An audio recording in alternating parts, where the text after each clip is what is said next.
mga kabuk, magandang araw po sa inyong lahat dyan. Sana nasa mabuti at maayos po kayong kalagayan ngayon. So ngayong araw na ito mga kabuk ay magluluto tayo ng minatamis na bilo-bilo or binignit kung tawagin dito sa amin dahil Holy Week po ngayon kaya tayo ay magluluto nito mga kabukid.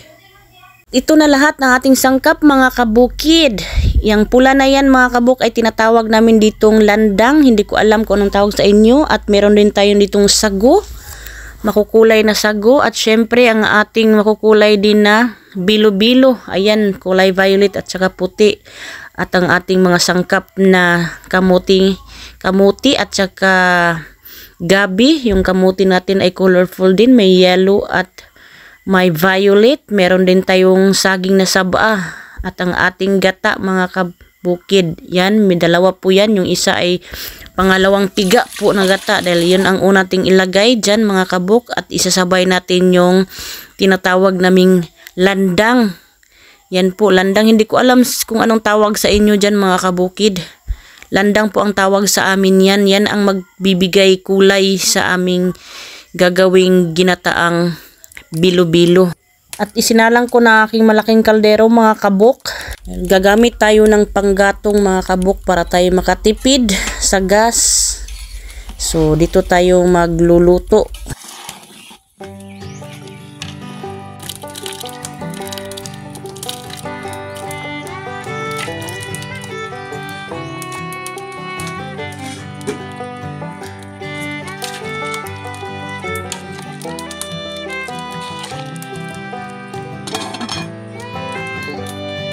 So ayan na mga kabuk, ang atin nang ilalagay ang ating sago. Ayan, napaka-colorful ng ating sago mga kabuk at nakadikit-dikit pa talaga eh. Pero huwag kayong mag-alala dahil maghihiwalay din naman yan pag kumukulo na.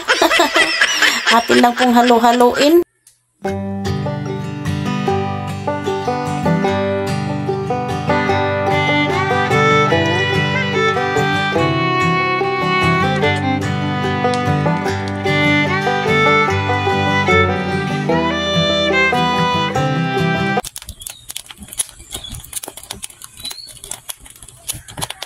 So halo-halo lang po tayo mga kabuk para hindi po masunog yung ilalim. Baka mga moy sunog po yung luto natin.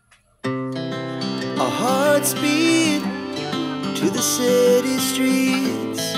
We began to feel the fire. We rise like tall buildings as the chemicals they take us higher.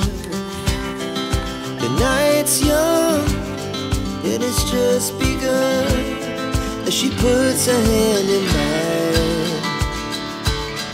We wanna chase the night, wanna dance to the light, pull the stars from the sky, just two hearts running wild.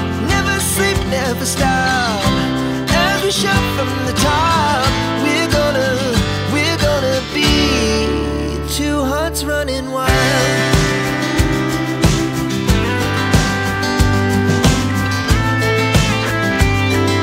At ito na po mga kabuk, tapos na ating pagluluto ng ating ginataang bilo-bilo. So ready to serve na po mga kabukid.